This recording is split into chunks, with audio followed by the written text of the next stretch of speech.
Bonjour et bienvenue dans la quotidienne de School TV, l'émission qui vous raconte l'éducation au quotidien. Au sommaire, aujourd'hui, plusieurs ouvrages paraissent en cette rentrée sur les HPI, les hauts potentiels intellectuels.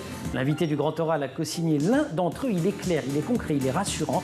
Régine Ollier sera avec nous dans quelques secondes. L'anti-sèche des Maguessel, l'anti-sèche, vous le savez, c'est la façon dont l'actualité résonne dans les programmes ou résonne à l'école. L'actualité, ce sont les journées du patrimoine. Emma vous a contacté un programme de visite forcément très éducatif. L'heure de la récré, toujours avec Emma, on va partir à la rencontre d'un champion du monde de la mémoire. Vous allez voir, c'est impressionnant. Et puis enfin, comme tous les vendredis, on fait le plein de bons livres pour le week-end avec notre super libraire et chroniqueuse Célie Luton. Elle vous partagera 3 coups de cœur pour enfants et pour ados. La quotidienne de School TV, c'est parti, Grand Oral.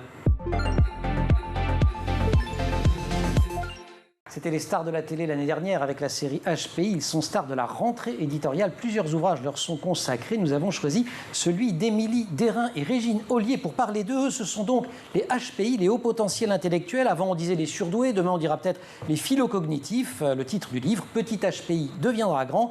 Comment aider mon enfant surdoué à l'école et à la maison. Il est publié chez Vuibert et je précise qu'il est préfacé par Olivier Revol. Régine Ollier, bonjour. Bonjour. Co-autrice de ce livre. Exactement, co-autrice de ce livre avec donc, ma collègue Émilie Derain.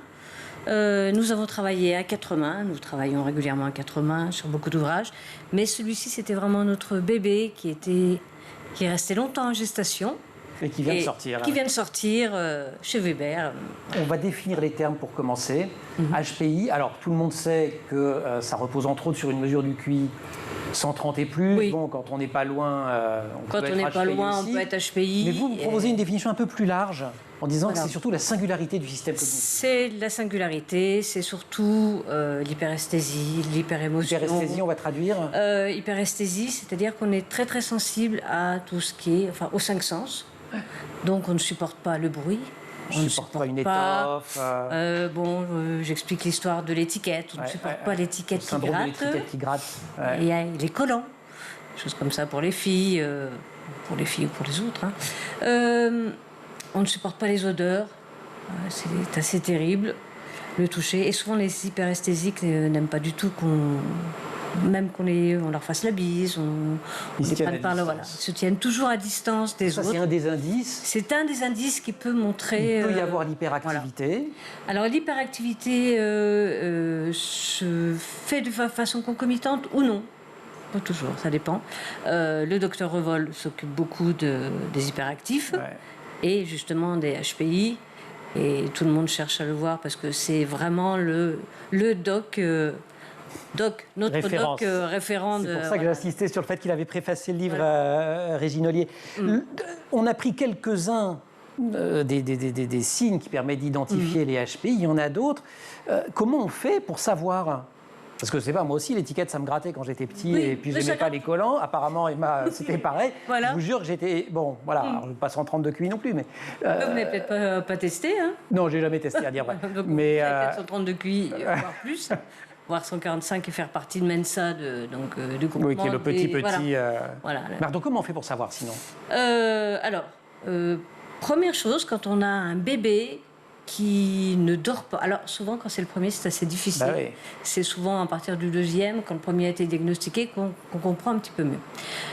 Quand on a un bébé qui a beaucoup de peine à s'endormir, mais qui, pour autant, n'est pas forcément fatigué la journée, qui refuse de faire la sieste, un petit, on se dit qu'il peut y avoir déjà quelque chose. Un bébé qui gigote beaucoup, et un bébé, surtout, qui vous regarde dès les premiers jours. C'est ce que le docteur Revol a appelé justement le regard scrutateur, qui vous regarde fixement. Vous savez que les bébés, les premiers jours... oui, ils sont un peu... On dit qu'ils ne voient pas des masses. Voilà, on dit qu'ils voient très très mal. Et les bébés HPI, on a vraiment l'impression qu'ils voient très bien. Ils tiennent leur tête très très rapidement, beaucoup plus rapidement que les autres bébés. Ils parlent très bien en phrases structurées. Moi, j'ai des amis qui ont des enfants. Donc là, ils sont plus tout à fait bébés, c'est quand ils commencent quand ils commencent à parler, bien sûr. Mais on les a fait grandir. Voilà, on les a fait un petit peu tout de suite, ils structurent des phrases.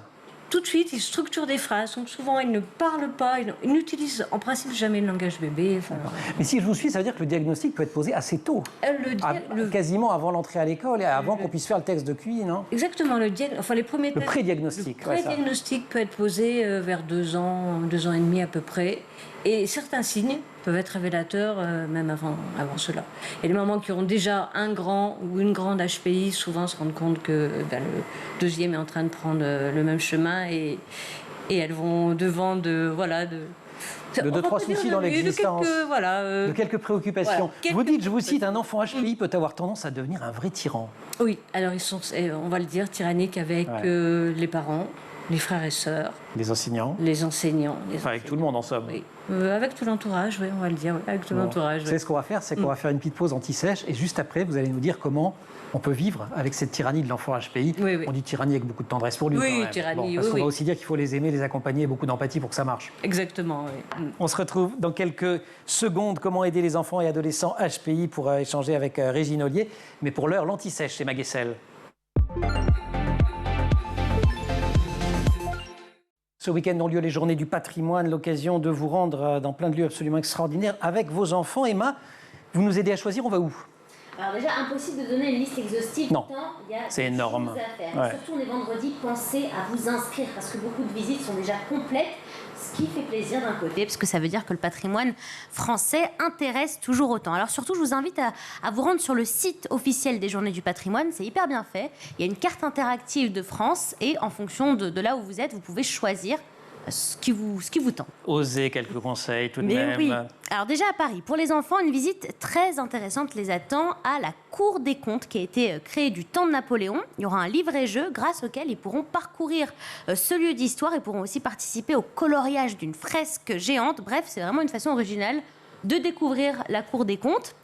Autre visite plutôt inédite, c'est le musée de la préfecture de police de Paris. Alors comme ça, on se dit, qu'est-ce qu'on va y faire? Qu'est-ce qu'elle a choisi? Pourquoi elle a choisi ça? Et les enfants pourraient découvrir l'histoire des moyens de locomotion, des équipements de la rue et du code de la route. Donc c'est pareil, un bon moyen d'initier vos enfants. Surtout que cette année, les organisateurs ont pensé aussi à inclure le code de la route des trottinettes, des vélos. Donc c'est tout à fait... C'est bien que les parents le fassent aussi d'ailleurs. Voilà. Donc un commentaire de cyclistes parisiens. Exactement. Donc c'est parfait pour sensibiliser les enfants et les adultes. Donc dès le plus jeune âge, notamment là pour les enfants, sur les dangers de la route. Et puis surtout, c'est ludique, quoi. On sort de Paris? Quelques conseils Mais on sort pas tout de suite de Paris. Non, pas encore. En plus, si vous voulez aller visiter par exemple les locaux du groupe Le Monde, vous aurez la chance d'avoir Emmanuel Davidenkoff en tant que guide. Mais oui, alors pas que, on est un certain nombre, mais dans le cadre du il y a le Festival du Monde ce week-end, donc plein d'activités dans l'immeuble du groupe Le Monde, gare d'Austerlitz, des conférences, des débats, un parvis avec des animations, etc. Et la possibilité de visiter ce bâtiment qui rentre dans le patrimoine parce qu'il a été fait par l'architecte norvégien Snohetta. C'est un très beau bâtiment et donc on l'ouvre et on le fait visiter nous-mêmes. Génial, j'ai envie de venir.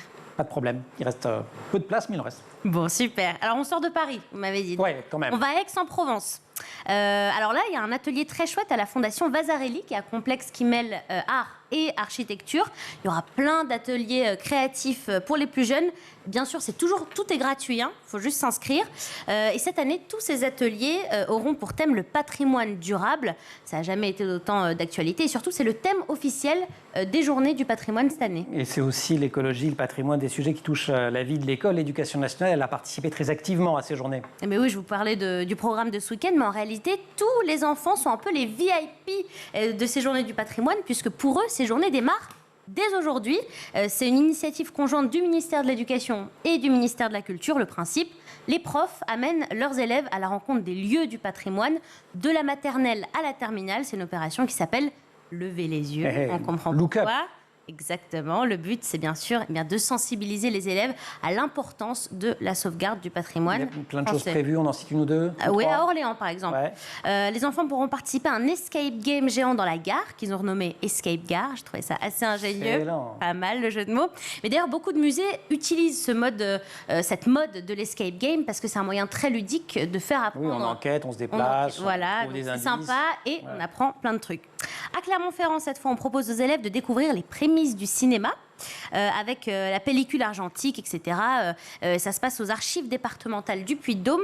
Et puis enfin, à Avord, dans le Cher, les élèves pourront visiter 3 avions de chasse. La classe quand même, avec toutes les explications, ils pourront même s'asseoir sur le siège du pilote. Top Gun. Bref, vous voyez. Je vais peut-être faire visiter ce truc-là en fait au lieu de vivre. Mais c'est trop. Non, je veux que vous soyez mon guide quand même. Donc voilà, donc les enfants, voilà, vraiment les VIP de ces Journées du patrimoine.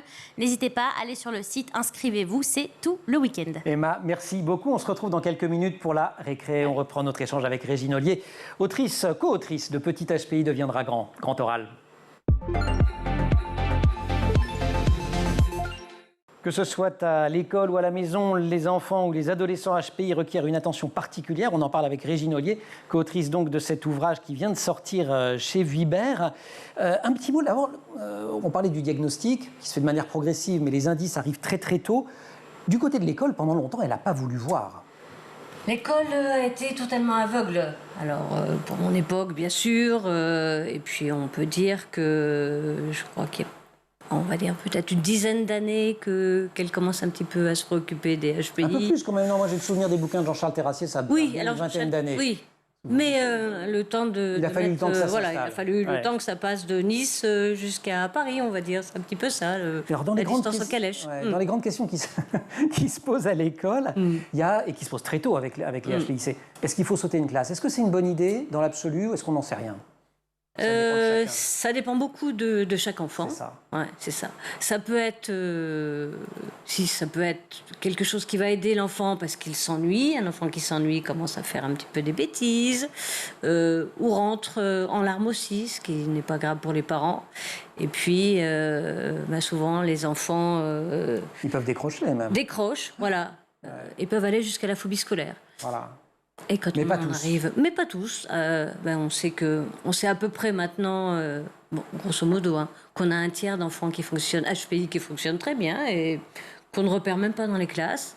Un tiers qui fonctionne très très bien, et là ce sont les enfants dont on parle qui ont le bac à 14 ans et qui fonctionnent très bien. On les repère et ça fonctionne. Et là ça fonctionne bien. Et on a ceux qui, malheureusement, ont des difficultés. Des gros soucis, et pour lesquels, parfois, ils ne continuent pas les études, ils ne se présentent pas à certaines épreuves du bac, donc pas de bac, et puis voilà, terminé. Ou autre. Et là, donc, en tout cas, il faut un suivi très individualisé. Le problème quand on saute de classe, c'est, je crois, ce qu'on appelle la dysynchronie. Alors, dysynchronie, oui, pauvre monsieur Terrassier, c'est lui qui a inventé cette, et ça décrit cette notion. Eh bien, en fait, le fait que souvent on n'est pas bien grand, on a des préoccupations qui sont différentes. Quand on saute des classes, c'est ça. Quand on saute des classes, une classe, deux classes, et on se retrouve avec des gens qui ont des préoccupations tout à fait différentes. Vous imaginez un petit garçon de 8-9 ans avec d'autres de 13 ans, parce que ça peut arriver jusqu'à ce point-là. Et là, bien sûr, il y a un gros souci de dysynchronie, justement. On a dit en début d'émission que ces enfants HPI pouvaient être des petits tyrans pour leur entourage. Ce sont aussi sont des enfants qui souffrent d'une certaine façon de ce décalage-là. Oui. Et alors, ils souffrent, entre autres, je découvre, parce qu'ils ont une propension à l'empathie. Ils sont sympas avec les autres. Voilà. Mais comme tout le monde n'est pas sympa dans la vie, parfois ils le payent cher. Ils sont très sympas avec les autres. Ouais. Et très sympas aussi avec les animaux, les petits chats, les oiseaux qui ont une petite aile cassée, qu'ils récupèrent sur le bord du chemin et qui n'arrivent pas à réparer parce qu'ils ne sont pas vétérinaires en dernière année d'école de vétérinaire. Ils sont très empathiques et ça peut rapidement poser des problèmes dans la classe, en dehors de la classe. Donc après, ça c'est vraiment le travail des parents, de l'entourage, des enseignants, que de leur expliquer le fonctionnement d'une société et de leur dire c'est pas parce que tu as été sympa avec un tel ou une telle que tu seras forcément payé de retour. Et que parfois la nature aussi peut être un petit peu difficile. Oui, c'est la loi de la nature. Dans le livre, dans les parce qu'il va vraiment, c'est un livre passionnant. Il y a il est hyper concret d'abord parce que vous partez de situations très très concrètes. Exactement. Vous donnez des solutions, tout est très bien décrit et on part des tout petits et puis ça grandit. Il y a quand même des traits communs à travers les âges, des conseils un peu communs que vous donnez notamment aux parents. Il y en a autour par exemple de l'encouragement, mais c'est l'encouragement sans démagogie. Difficile, voilà. Il faut réussir à encourager, voilà. À valoriser quand mais pas forcément au niveau des notes, d'ailleurs il y a moins de notes à l'école on travaille beaucoup par compétences maintenant quasiment jusqu'en 3e donc de la petite section de maternelle jusqu'en 3e on est de moins en moins sur un 10, un 11, un 9 enfin voilà, on est sur des compétences acquises, non acquises, en cours d'acquisition. Voilà, donc ça peut... Donc les parents peuvent quand même beaucoup aider, les enseignants aussi. Et les enseignants, malheureusement, ne sont pas tous formés aux problématiques du HPI. Donc il faut l'accompagner, l'aider, tenir compte de sa différence et en même temps, ne pas en faire un enfant roi. Et non, ne pas en faire un enfant roi qui va tyranniser. Encore plus pénible, oui, c'est ça. Oui. Ils sont difficiles, comme justement il se couche tard, il s'endort tard, il va embêter papa, maman, le grand frère, les petits frères, enfin tout le monde, c'est assez difficile. Pour là, oui. Mais il faut réussir je crois qu'il faut que papa et maman et les frères et sœurs, tout le monde s'engage dans le challenge de... Vous avez cherché vos mots. Voilà. C'est le challenge qui est sorti finalement. En un mot, et je sais que c'est très compliqué de vous demander ça en un mot, mais après on va prendre une petite récré. Ce qui définit en fait les HPI, quel que soit le nom qu'on leur donne, c'est que le cerveau est en ébullition en permanence. Il faut faire pause. Comment? Vous avez un enfant HPI, comment on appuie sur pause? Qu'est-ce qu'on lui propose concrètement? Moi, à titre personnel, je suis beaucoup pour la relaxation. Ouais. Ça commence à rentrer dans les établissements scolaires. Méditation, relaxation. On s'arrête, on se calme un moment, on dégonfle, et puis après on peut repartir. Et ça calme tout le monde. Et ça calme tout le monde, l'enfant, les parents, les enseignants. Et tout l'entourage, oui, exactement. Voilà. On peut aussi essayer de mettre le cerveau en pause au moment de la récré. C'est pas toujours évident. On va voir ça avec Emma. Ça va être même totalement raté, disons les mots. Puisque cette récré, elle est consacrée à un jeune homme de 20 ans tout à fait étonnant. Il est champion du monde de mémoire et c'est peu dire que son cerveau est rarement en pause. Mais oui, 572 chiffres en 5 minutes, 1829 lettres en une demi-heure. Voilà ce qui a permis à Andrea Musi de devenir champion du monde de mémoire en 2021. C'est vraiment impressionnant. Alors, Andrea Musi, il est italien, il vit à Rome et son premier amour, c'est le Rubik's Cube. Est-ce que vous savez jouer Est-ce que vous savez jouer Pas du tout. Évidemment que je joue au Rubik's Cube. C'est vrai? Faut écouter mon petit. Ah d'accord. Mon petit. Dites-lui, Régine, aidez-moi. Nous avons tous eu le Rubik's Cube, oui. Oui. Alors, plus ou moins avec du succès. C'est pas votre génération qui a inventé le Rubik's Cube, c'est nous, c'est les darons. Je crois que malheureusement... C'est les boomers, c'est un truc de boomer, c'est un truc de boomer. Ah ben voilà. Manuel de savoir faire. Je sais plus du tout. Alors en tout cas, Andrea Musi, lui, ça l'a sauvé carrément parce qu'il était très mauvais élève au lycée. Ouais. Et à 16 ans, on lui offre son premier Rubik's Cube et ça devient une passion, un moyen de faire travailler sa mémoire. Et au fil du temps, il perfectionne sa technique et il se met sur les réseaux sociaux, succès immédiat. Surtout qu'il ne se contente pas uniquement de résoudre l'énigme du Rubik's Cube. Vous allez voir, regardez. Ça se complique. We go. Free drinks in the house. Word. Everybody drinking tonight. That way, I be in the candle, but I be in. Everybody get right. Guys, that goes on. Yo, check it out. Swing the bat on you like the devil himself. Bravo Emmanuel. Ouais, vous sous apnée, Bob. Hein. Bon, en tout cas, lui, résoudre un Rubik's Cube sous apnée.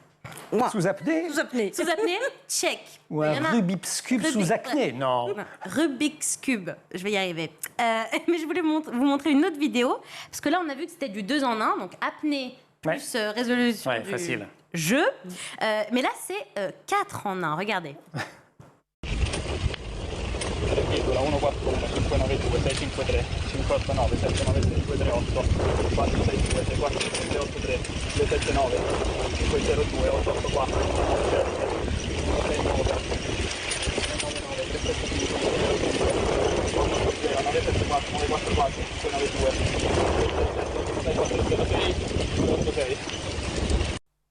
4 en 1 ? Bah oui. Moi j'ai compté vélo, jonglage, Rubik's Cube. Et le 4e, c'est qu'il est en train de réciter tout le pi. 3,14. Voilà. Moi, je connais que 3,14, mais lui, vous voyez, il connaît tout le reste. Donc, il fait fonctionner, tout fonctionner. Il y passe sa vie ? Il y passe sa vie. Alors, ce qu'il explique, c'est que la mémoire, ça se travaille. Et 5 minutes par jour suffisent pour s'améliorer. Il passe pas toute sa vie, quand même. Il passe 5 minutes par jour. Non, mais lui, un petit peu plus, quand même, pour devenir champion du monde. Mais en tout cas... Donc lui, il est champion du monde, mais 5 minutes, parfois, ça suffit. Et ça a été prouvé, par exemple, cette année, une équipe d'enfants en CE2 et CM1 avait pour objectif de résoudre 50 Rubik's Cube en 3 minutes. Et en fait, ils participaient à l'Inter-Rubik, c'est le championnat de France des collèges-lycées de Rubik's Cube, et ils l'ont fait, quoi. 50 Rubik's Cube en 3 minutes grâce à leur professeur, qui est passionné aussi de ça, et avec lequel ils s'entraînent toutes les semaines. Je trouve ça fascinant, quoi. Fascinant. 50 Rubik's Cube en 3 minutes. Voilà. Emma, merci beaucoup pour cette super récré. Ça, je ne sais pas si on a reposé le cerveau, mais c'était passionnant. On retrouve Régine Ollier, Petit HPI deviendra grand, c'est le titre de son livre. On parle depuis le début de l'émission avec l'invité du Grand Oral, Régine Ollier. Ce n'est pas un hasard complet si vous vous êtes intéressé au HPI. Non, peut-être pas, on va dire. Avouons, voilà. Moi, j'ai eu un... J'appellerais ça un gros souci. J'ai appris à lire toute seule, très tôt. Et qui est un petit peu particulier, j'ai appris à lire le français et le grec à peu près en même temps. Le grec lequel, l'ancien ou celui de maintenant? L'ancien, et puis maintenant le moderne, bien sûr. Oui, mais... oui. Les deux. Mais voilà, à 4 ans... Ah oui, c'est tout. Oui, 4 ans, je savais lire, écrire, compter. Et voilà. vos parents se sont rendus compte Voilà, et justement, lire le grec aussi, puisque j'avais une amie, enfin, de mes parents, qui faisait une thèse, une professeure de la Sorbonne, et qui me gardait de temps en temps, et qui me disait, aide-moi à classer. Elle m'avait fait l'alphabet grec, et donc à partir de l'alphabet grec, je lui avais classé, tac, et j'avais fait l'index de la thèse. Et puis là, tout le monde s'est dit, mais il y a quelque chose qui ne va pas. Qu'allons-nous faire de cet enfant? Voilà. Et alors, vous étiez tyrannique avec tout le monde? Alors, moi, j'étais tyrannique avec ma maman, je crois. Ouais. Mais pas avec ma grand-mère qui m'élevait. Donc, là, c'est un conseil, d'ailleurs, je crois que vous donnez dans le bouquin, qui est de dire par moment, confier les enfants aux grands-parents. Ils sont un peu plus cool avec les grands-parents. Voilà. Ouais. Ça se passe mieux avec les grands-parents, souvent. Oui. Et vous avez des enfants? J'ai 2 enfants, oui. Oui, j'ai hérité de mon modèle, oui, bien sûr, forcément. HPI également? HPI, oui. Et qui ont été tyranniques aussi. Maintenant, ils sont grands, donc ils ne le sont plus, heureusement. Quel souvenir, qu'est-ce qui vous a aidé, qu'est-ce qui vous a manqué vous-même? Alors, à la fois comme enfant et puis ensuite comme maman. Alors, ce qui m'a aidé, non, j'étais un petit peu le monstre dans la cour de récréation, hein, puisque comme je savais lire, les institutrices m'achetaient des livres, me plantaient au milieu de la cour et me disaient, lis. Et puis enfin, tous les copains, les copines jouaient. Et en attendant, je jouais à la marelle, je faisais des tas de choses qui avaient l'air bien plus amusantes que... Enfin, j'adorais lire, mais j'aurais voulu aussi pouvoir participer de temps en temps, voilà. Et puis au bout d'un moment, s'est posé justement le problème de que faire de cet enfant monstrueux, entre guillemets, voilà. Et monstrueux au sens pas à part, quoi. Oui, à part, qu'on désigne, et puis qui est aussi peut-être dans la prémonition d'on ne sait quoi. Hein, je vous cite, vous dites, c'est un enfant ou un adolescent dont le système cognitif est tellement singulier qu'il en devient déroutant pour lui-même et pour les autres. Ceux qui le côtoient le voient grandir et l'aident à se construire. C'est ça la définition que vous donnez, en dehors des histoires de QI, etc. Oui, c'est un petit peu ça, oui. Et c'est très très difficile pour l'entourage. Donc, moi, j'ai eu le plaisir d'atterrir chez les sœurs, ce qu'on faisait un petit peu à l'époque des enfants dont on ne savait pas trop quoi faire. Donc, les sœurs dans une école, pas au monastère direct. Non, pas directement, non. Mais dans une école, mais vraiment l'école catholique, avec les sœurs Mais qui se sont bien occupées de vous à l'arrivée? Qui ont été très très méchantes avec moi, je peux dire. Maintenant, elles sont toutes décédées. Allez-y. Voilà, je peux me venger. Mais oui, qui se sont très très bien occupées de moi. Oui, je suis sortie. Et alors, qu'est-ce qui manque aujourd'hui? Qu'est-ce que vous auriez envie de dire? Alors, il manque des structures. Ouais, c'est ça. Des structures. Alors, il y a l'école Michelet, j'ai beaucoup discuté. Voilà, avec la directrice qui est charmante. Mais il faut aller à Nice, bien sûr. Ouais. Ils n'embauchent que des professeurs qui sont en rapport avec l'HPI, qui sont formés à fond. Il manque une formation pour les jeunes enseignants. Il y a un tout petit module dans les nouvelles formations d'enseignants. Et ça ne suffit vraiment pas grand-chose. Voilà, pas assez. On sait, parce que j'ai beaucoup travaillé sur tous les 10 avant de me lancer justement vraiment dyslexique, dysphasique, dyspraxique. Et c'est parce qu'au fond, tout ça, c'est la grande question de l'inclusion. Voilà. Mais c'est le problème de l'école inclusive. Qui acceptons à l'école? Comment l'accepte-t-on? Que fait-on? Et alors là, ça dépend beaucoup des enseignants sur qui vous allez tomber. Si on accepte de balancer, et si on termine de balancer, vous êtes prof vous-même? Avouez. Oui, moi je suis prof. Prof de lettres classiques, parce que quand même avec le grec à 4 ans, ça aurait été dommage. Oui. Et vous rencontrez parfois des enfants différents, vous-même vous vous en occupez? Bien sûr, je m'en occupe très très bien. Je pense qu'ils peuvent le dire, ils peuvent témoigner, ils peuvent me téléphoner s'il le faut, parce qu'ils en sont contents. Ça se passe dans un collège de la Loire, c'est ça? Oui, et c'est parfois difficile avec d'autres collègues, d'autres collèges.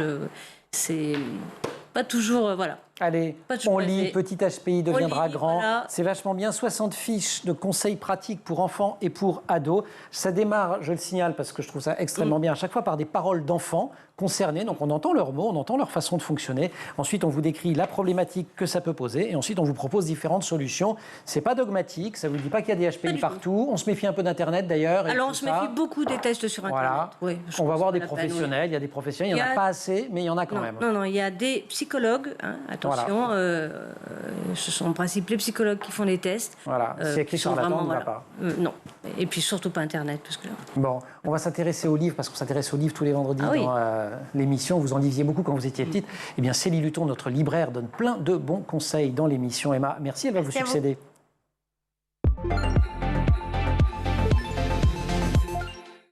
Célie, bonjour. Bonjour Emmanuel. La librairie, Bonjour. Célie Luton. On est très heureux de vous retrouver avec une sélection de 3 livres. Et on commence avec... Toi, c'est toi. Point d'interrogation. Alors, c'est Léni le Makikaki. Attendez. Le Makikata. Makikata. Mais c'est pas facile. Ben non, c'est super dur. Voilà, c'est ça, un Makikata. Voilà. Voilà, vous pouvez regarder Passe, le Makikata. Ses vacances, tranquillement, dans la forêt. Et là, Ça sent pas bon. Ouais. Ça sent mauvais. Mais quelle est d'où cette qui pue odeur? donc tant, aurait pu dire Zazie, dans le métro. Exactement. On y retourne. Toujours. Toujours. Et il va aller voir tous les animaux. Il enquête. Voilà. Il va voir le, je sais pas lequel c'est, celui-là, j'ai C'est oublié. toi? Et tout le monde lui dit mais non, c'est pas moi. Moi, je ne sens pas mauvais comme ça. Et chaque animal va Ah, expliquer. c'était le voisin huppé. Exactement. Là. Voilà. Vous Parce qu'on êtes apprend fort. plein d'animaux, on apprend tous les Ah animaux. oui, oui, vous êtes Moi, je très suis fort fort de en rien du oiseaux, tout, c'est hein, que bien je sais sûr. dire, Bien sûr, bien sûr. voilà. Et il est très drôle cet album parce qu'il reprend un album qu'on a peut-être tous feuilleté au cours de notre jeunesse. C'est de la petite La taupe. petite taupe. Je voulais savoir qui lui avait fait sur la tête. Exactement. Là, bon, il n'y a pas de petite crotte, Il y a mais il y pas a de des caca. odeurs. Voilà, il y a des odeurs. À la fin Voilà. du livre, quel animal fait telle odeur. odeur et pourquoi? Souvent, c'est un mécanisme de défense. Hein, je vous donne la réponse. Et il y a un petit coup de théâtre. Allez, on va pas le lire, le coup de On théâtre. dit pas. Vous le lisez. Et vous saurez, en lisant le livre, finalement, qui dégage toujours. cette odeur absolument pestilentielle. C'est de Claire Hélène Welch pour le texte de Nicolas Auburn pour l'illustration. C'est chez 1, 2, 3 Soleil. Ça vient de sortir. C'est ça. Claire Castillon, on avait annoncé la sortie de ce livre dans l'émission en recevant Claire Castillon. Ça y est, il est là. Zoreille du Bois Joli. Donc, c'est le tome 1 d'une série qui est aussi drôle que subtile, intelligente. Et l'héroïne est une chienne. Elle s'appelle Zoreille. Elle fait partie d'un foyer. Et elle plaît. Hein, elle est souvent adoptée. Elle tombe dans des familles assez rigolotes. Dès le départ, elle est adoptée par les Ombles de la Mouelle, qui sont une famille d'aristocrates, propriétaires d'un château. Pas de chance, Zoreille n'a pas les codes sociaux. Voilà, hop, retour au refuge. Elle retrouve Maïté qui l'aime beaucoup et elle va voir d'autres familles. Et ça a l'air rigolo, ça a l'air simple, mais on se rend compte qu'un chien, c'est une responsabilité. Et Zoreille, bon, elle est mignonne, elle est fofolle, elle est bébête. Et où l'on revient à quelques petites flatulences à un moment donné dans la voiture. Elle dit là, je me dis que c'est pas normal une petite fille de 10 ans qui parle comme ça, parce qu'elle a une petite fille peut-être HPI d'ailleurs, Exactement. qui est en train de citer le détail d'un tableau de ça. Mantegna Oui, juste c'est ça. avant. Et là, Zoreille dit, je me dis c'est pas normal et je pète. Mon paix est passé sous silence. Marie Domiti baisse sa vitre et Ophélie agite sa main en éventail devant son nez. Elle est rouge écrevisse et je comprends C'est que ça. dans la famille, le paix n'est pas un sujet de plaisanterie. Exactement. Donc on rigole ça passe beaucoup tout quand même. seul. Là, c'est pas la Claire génial. Castillon C'est pas qui celle vous dont on vrille avait l'âme parlé. Ouais. merveilleusement d'ailleurs et qui vous Mais retourne les toujours. tripes. C'est la Claire Castillon, marrante comme tout. Toujours. Alors, toujours un lien avec la réalité. Et on continue avec Clémentine Beauvais, son dernier Les roman. facétieuses. Exactement. On en avait parlé avec H. Tendre. Elle est très connue pour Brexit Romance, Les Petites Reines. Là, Les Facétieuses, ce n'est pas vraiment un roman. Le pacte fictionnel entre le lecteur et l'auteur n'est pas le même. C'est pas non plus un essai, c'est une enquête. L'héroïne, c'est l'autrice, c'est Clémentine Beauvais. Suite à des échecs professionnels, sentimentaux, elle va faire une enquête sur les marraines, la bonne fée, et l'une en particulier, celle du dauphin, du roi de France, qui a eu un destin funeste. Et c'est le récit de cette enquête où elle écrit à Timothée de Fombelle, autre grand auteur jeunesse qu'on Oui, adore. oui, Elle oui, se raconte. C'est très marrant, hein, plein de C'est ça, matériaux c'est différents. vraiment des C'est pas une gens qu'on fiction, connaît. c'est une enquête. Voilà, c'est une autofiction. Allez, on termine juste avec les âges. Là, on est plutôt à partir de 14 ans. Oui, Et minimum. c'est chez Sarbacane. Par Exactement. contre, Zoreille du Bois Joli. 8 ans jusqu'à maintenant. Et puis Poisse et toi, 3 ans. 3 ans. Célie, Au merci minimum. beaucoup pour cette Avec grand sélection littéraire. Merci beaucoup, Régine. Petit HPI deviendra grand. S'il y avait un conseil à retenir, c'est il faut les écouter. C'est quand même absolument fondamental. Celles et ceux qu'il faut écouter aussi, ce sont celles et ceux qui font partie de l'équipe de la quotidienne et qui me disent « Ah, l'émission se termine !» Oui, d'accord, on arrête. En régie, merci à Colline Hamel pour la préparation de l'émission, à Marine Plantec, assistée aujourd'hui en régie par Roxane Sarfati, au son Thibaut Goury-Lafont, à la réalisation Elisa Bernardo. Vous restez sur School TV. Vous nous retrouvez, nous, en permanence sur Internet et sur les réseaux sociaux.